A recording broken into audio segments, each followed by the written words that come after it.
अंग्रेजी में एक कहावत है, no comparison in between you and others.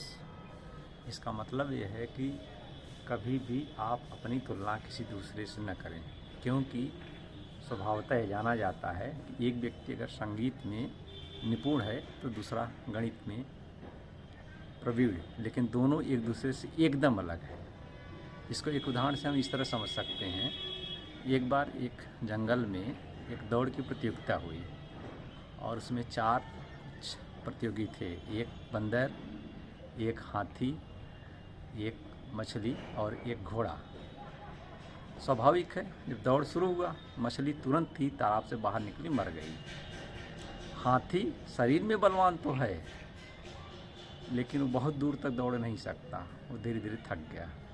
बंदर की कमजोरी क्या थी? वह उछल कूद तो सकता था, लेकिन वह जो है लंबी दूरी तक दौड़ नहीं सकता। जबकि घोड़ा जो पेशे से ही धावक होता है, वो लंबी यात्रा तक दौड़ा और वह जो है जीता।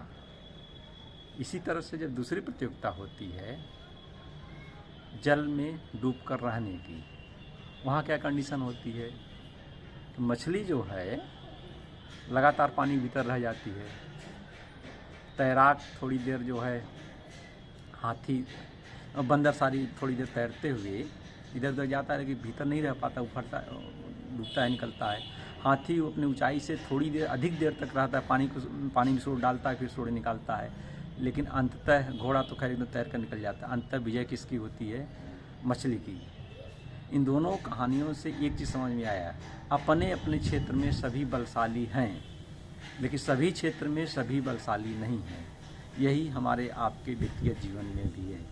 इसीलिए किसी दूसरे के जीवन की व्यक्तिगत उपलब्धि से अपनी उपलब्धि की कोई तुलना नहीं करनी चाहिए, क्योंकि हर व्यक्ति अपने आप में यूनिक होता है, योग्य होता है। किसी से तुलना करने पर हताशा और निराशा मिलती है, जबकि हमारा क्षेत्र कोई और होता है। इसीलिए सबसे अच्छी दौड़ यह है, हम अपनी योग्यता को पहचानें, जिस क्षेत्र में हम निपुण हों और उसी क्षेत्र में काम करें बगैर किसी से तुलना किए हुए। निश्चित तौर पर हम सफल से सफलतम की तरफ आगे बढ़ते चले जाएंगे और सफलता मिलेगी।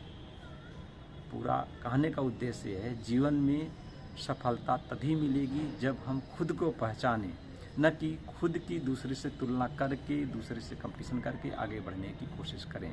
क्योंकि हमारी प्रतिभा प्रकृति ने सबसे अलग बनाई है और हमारी प्रतिभा का किसी से कोई तुलना नहीं है। जिस दिन यह चीज़ हम सीख लेंगे, उस दिन निश्चित तौर पर हम न सिर्फ सफल बनेंगे, बल्कि इस प्रकृति में जिस उद्देश्य से आए हैं वह पूरा भी करेंगे और प्रकृति में उद्देश्य को पूरा करते हुए सफलतम इस प्रकृति से निष्प्राण होकर निर्माण करेंगे। धन्यवाद।